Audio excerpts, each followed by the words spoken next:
Hey folks, Gary here. Happy Tuesday morning to you. I hope your day is starting off just fantastic. What a great day to be alive. Every day we walk with the Lord is a great day. It truly is. And I'm so distracted by looking at the screen in front of me. So I'm using my phone for the last week or so because we had some technical issues going on with my computer. So we're using the phone for doing video instead of the GoPro. And I look at the couch, and the couch is nice and even. At least I think it is. But the pictures are like that behind me, and they're not in real life, so that kind of bugs me. It doesn't have anything to do with this video, but, well, maybe it does, because sometimes what we see is not a good representation of what actually is. But when it comes to God, when we see Jesus, he is exactly the representation of who God the Father is. So there, it does apply. We've been talking about Jesus, of course, this week, and how Jesus had a purpose. He came with a purpose. And so we looked at that yesterday when we read from Luke chapter 5 about Jesus opening up the scroll of Isaiah and saying, today, this is being fulfilled in your presence. The things that God has called me to do, the purpose God has given to me.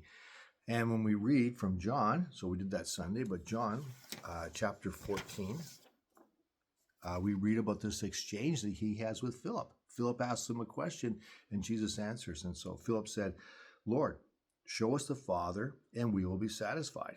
And Jesus replied, have I been with you still all this time, Philip, and yet you still don't know who I am? You still don't know who right? He said, no, I'm asking you who the Father is, Jesus, not who you are. I know who you are. He says, well, yeah. Do you not know who I am? Jesus is saying. In other words, Jesus is the Son of God. Jesus reflects the Father to us. He shows us who the Father is. So let me continue on here. Do you not know who I am? Anyone who has seen me has seen the Father. So why are you asking me to show him to you? Don't you believe that I am in the Father and the Father is in me? The words I speak are not my own, but my Father who lives in me does his work through me. Just believe that I am in the Father and the Father is in me, or at least believe because of the works you see me do.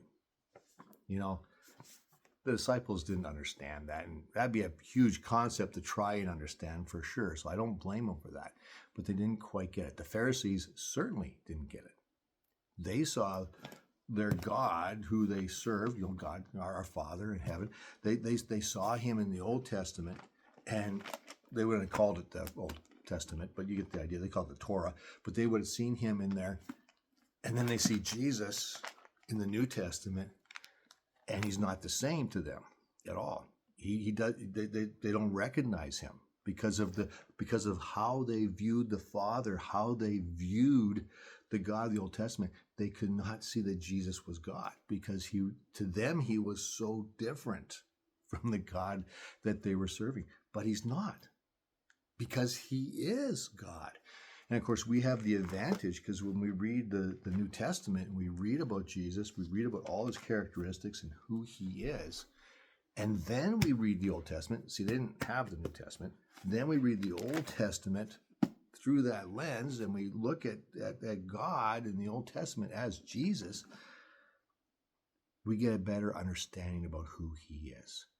He is a God of love and kindness and mercy and forbearance and forgiveness. And he loves and he cherishes and he protects. And we can see that in the Old Testament because Jesus,